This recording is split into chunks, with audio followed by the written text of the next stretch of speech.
In this video, we'll be talking about 6.3 universal gravitational force. So we can start with the question, age-old time of the tree and the apple. So why shouldn't everything fall down? Why are these apples not falling down and hitting this guy? Well, the apples fall after their stem breaks, but what pulls them? And then also we have the moon. We have the moon and the earth. And we have gravity. That's the moon. Why the moon is up? So why does it not fall straight down and onto Earth? Well, let's find out why. Okay, let's say you have and you're also on like a baseball field and you have a ball and you want to throw it. The harder you throw things level to the ground, the further it goes.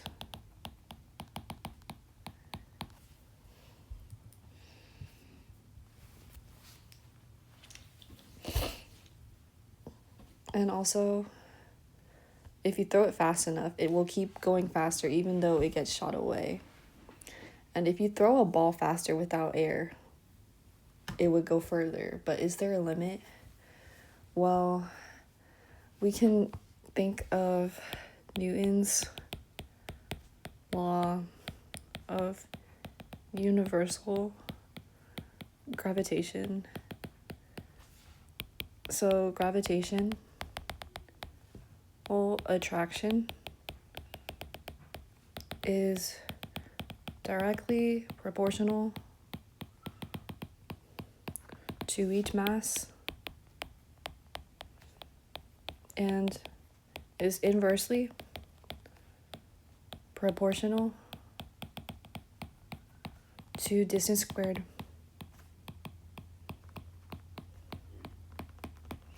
So the force acts in the direction of the line connecting the center of the masses. That's too many S's. So we have this. Let's say we have this gonna be a circle. Okay, that's supposed to be a ball. That's M1. And then this is M2. F1, that's F2, and they're all like this. And then the radius is from the centers. That's the distance right there. So F1 is going to equal to F2, and then that's going to equal to G times M1 times M2 times R squared. So the reason why these two things, they don't come colliding together, the two planets, they don't just like come and squish each other, is because the gravity between them is already balanced out. The forces between them are already balanced out. And the reason why they just stay in that state. So the state that you're seeing them in is the state that's already balanced out. So because the forces are equal, they just like pull each other that way. So, and okay. What is this? So let's talk about the graph. So you have the graph of force times distance. If you have force times distance from Earth, force versus location, well, this is going to be a curve going down. So that's going to be F1/2, F1/4, R, 2R, 4R, right there. So essentially, gravity is an inverse square law. Now, where is r the distance measured from again? So remember that r is importantly the distance from the object's center, and it's not from the surface. Not from the surface, from the center, measured from the centers. So now we want to let's think about this. So how does the force on the moon, on the earth, from the moon compare to the force on the moon from the earth?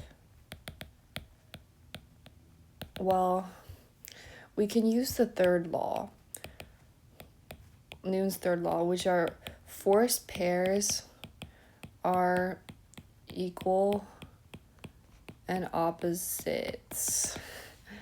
Okay, so let's say we have Henry Cavendish's experiment, and this famously determined G in 1798. So it was basically like you had this thing, it kind of looks like this, and then you had this big mass, and then you had this smaller mass right here, and then we have this smaller m, and then we have this s, and then this is t right here.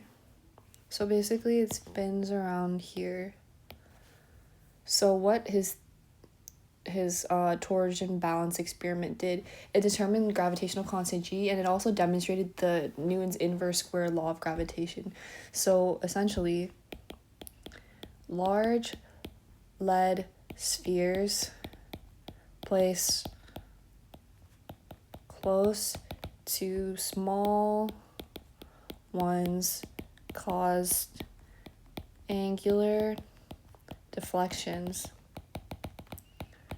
And this is the torsion experiment, which we got the inverse square law, and we also got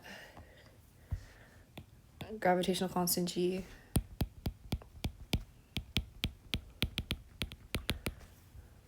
So what's gravitational constant G again?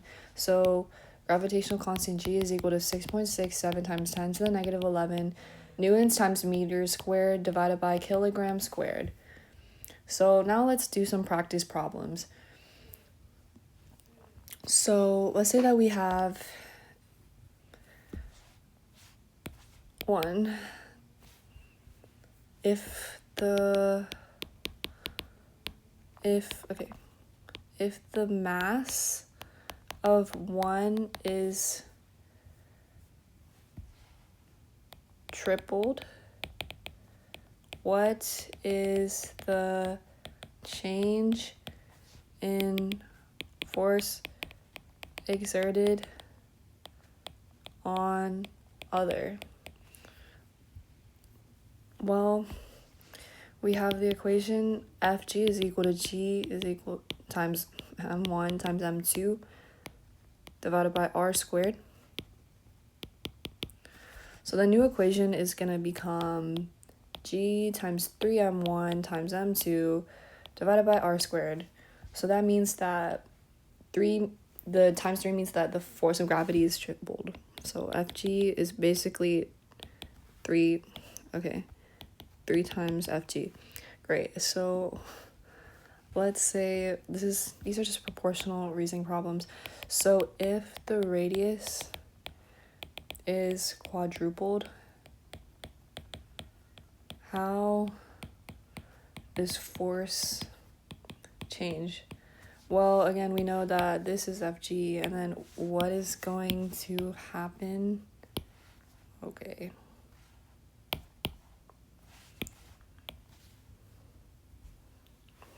Well, the new equation is going to be G times m1 times m2 times 4r squared look more like a 2. That's 2 times m1 times m2 divided by 16 times r squared. So now the equation is divided by 16. So it's now 16 times smaller.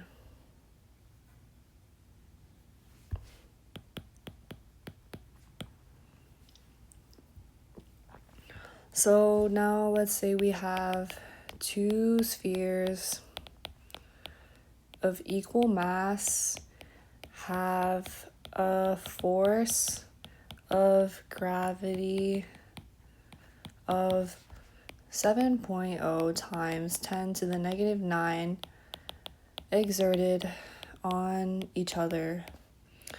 So find their mass if the distance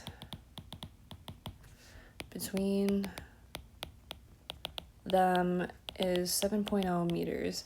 So what we know is F is equal to 7e minus 9n, R is equal to 7m, m1 is going to equal to m2, and G, gravitational constant, is going to be 6.67 e to the negative e, just that, this is the notation.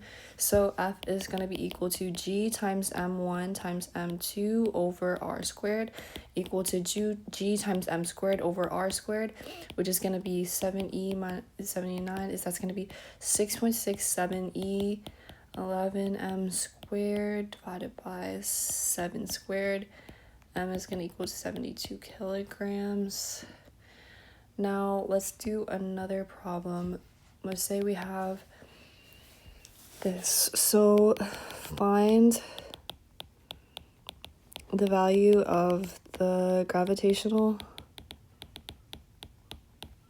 acceleration G. So the mass of the Earth is 5.97 times 10 to the 24 kilograms, and its radius is 6,371 kilometers. So FG is going to equal to G times M1 times M2 divided by R squared, and then FG is going to equal to MG, which is going to equal to G times M1 times M2 divided by R squared. So now let's talk about the acceleration of gravity.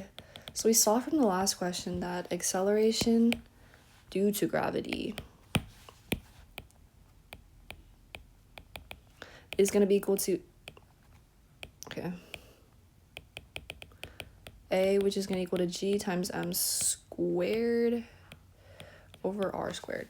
So with this M1, essentially, your mass doesn't matter.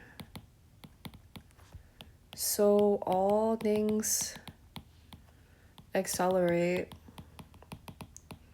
on Earth, no air resistance at the same rate. Now we want to estimate the mass of Earth. So in order to estimate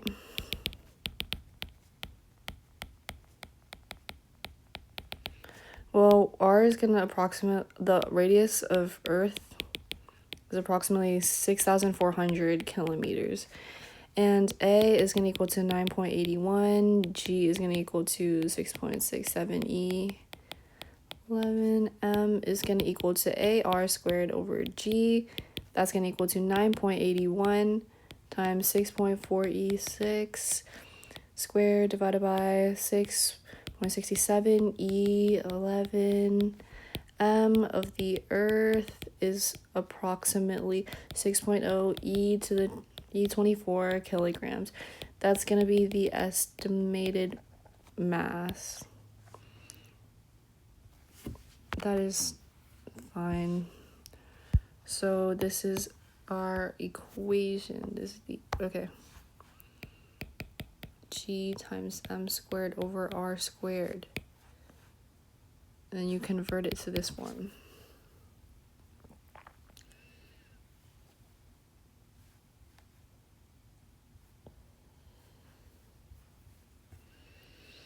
Now, let's talk about some ellipses more.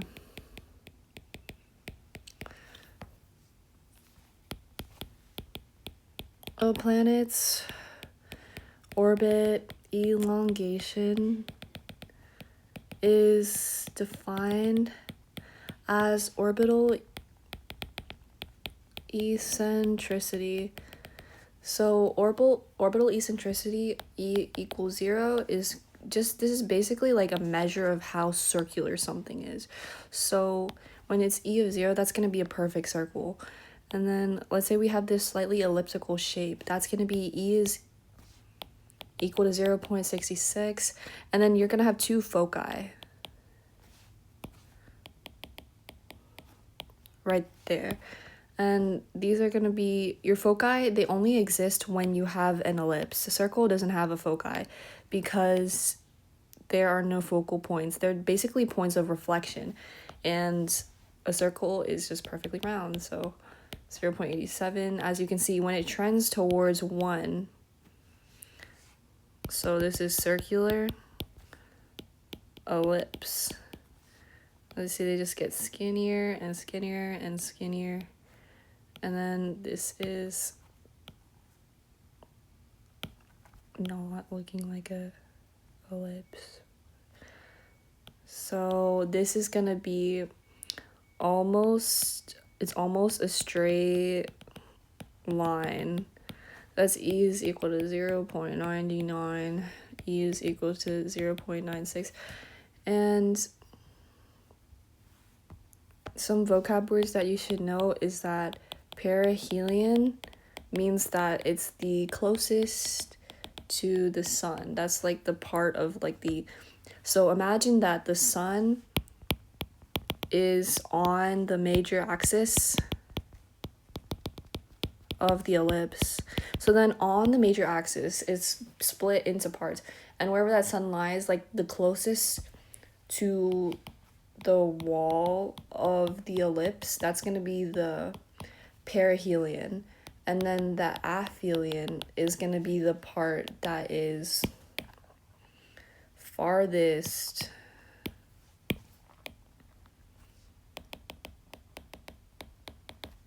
from the sun to the wall of the ellipse. And we can also talk now about let's Kepler's second law, which basically states that a line joining the planet and sun sweeps out equal areas in equal intervals of time. So what this means is that planet moves slower when it is farther from the sun. So we can draw this out. Let's draw an ellipse. So in this ellipse, we're gonna have this, and then we're gonna have, this is not looking very straight. Okay, it's just this line that's weird.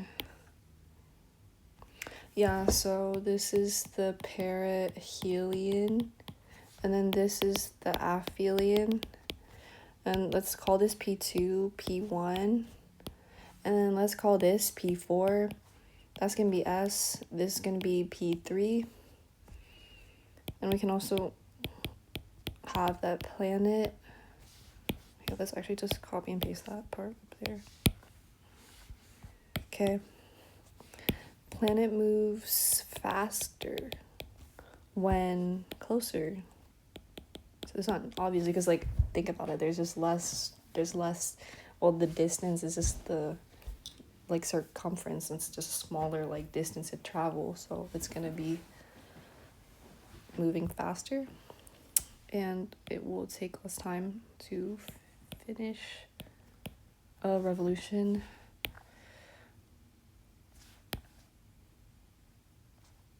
And then you have this part. So essentially, like, these parts are shaded in. Give it a second. Yeah, so these parts are shaded in.